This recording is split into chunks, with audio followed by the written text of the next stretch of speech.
Temos aqui o exercício 217, que é um hexágono com base frontal. Depois de termos as projeções do hexágono e já as respectivas invisibilidades e visibilidades, contorno aparente, etc., vamos então proceder ao método para determinar a sombra própria e a sombra projetada deste sólido.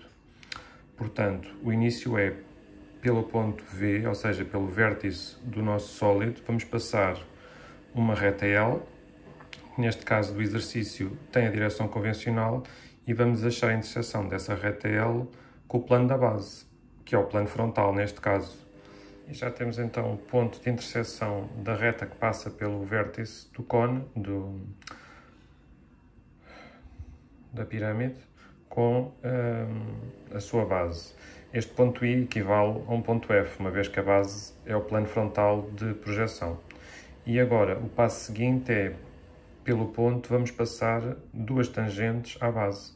Ora, a base está em verdadeira grandeza na projeção frontal, não é? Ela é frontal, então por I2 vamos passar duas tangentes à base na projeção 2. Temos então a determinação das duas arestas de fronteira luz própria, que são a aresta CV e FV, que foram as arestas onde foi atingida a tangência, não é? Portanto, as duas tangentes T e T'.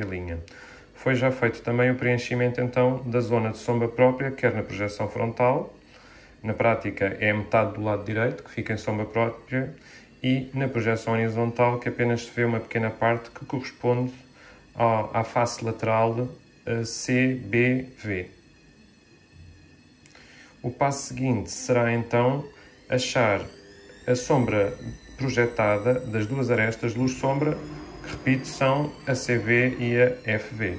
Já terminamos então a sombra dos pontos C, V e F. Então, o ponto C e o ponto F são pontos que não têm afastamento e a sua sombra fica coincidente com a sua projeção 2. O nosso ponto V deu-nos uma sombra real na projeção 1, mas como nós não podemos ligar sombra em projeção 1 com sombra em projeção 2, aproveitámos e determinámos a sombra virtual, então temos o V virtual 2. E agora sim vamos ligar V virtual 2 a F de sombra 2 e C de sombra 2. E conseguimos encontrar então uma parte da sombra projetada e as respectivas duas quebras, que depois ligamos a V de sombra 1. Uma vez que a nossa base está no plano frontal, as retas que nós utilizamos para fazer as quebras dos nossos pontos ficam exatamente coincidentes com as tangentes. Portanto, uma parte da nossa sombra projetada do sólido vai ficar coincidente com as tangentes. Temos as nossas quebras e então, dos dois pontos que este quebra, ligamos à sombra real do V e temos assim completa a nossa sombra. Embora não se perceba, mas a nossa sombra, na verdade, fica completa com estes pontos aqui. Portanto, ela fechava com este e com este, e depois continua.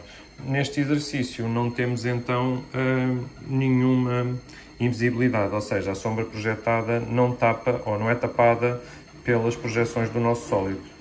Para concluir, fazemos então o preenchimento da sombra projetada. Neste caso, vamos optar por linhas perpendiculares à direção convencional. E o exercício está concluído. É um exercício muito semelhante àquele que nós fizemos na aula de quarta-feira.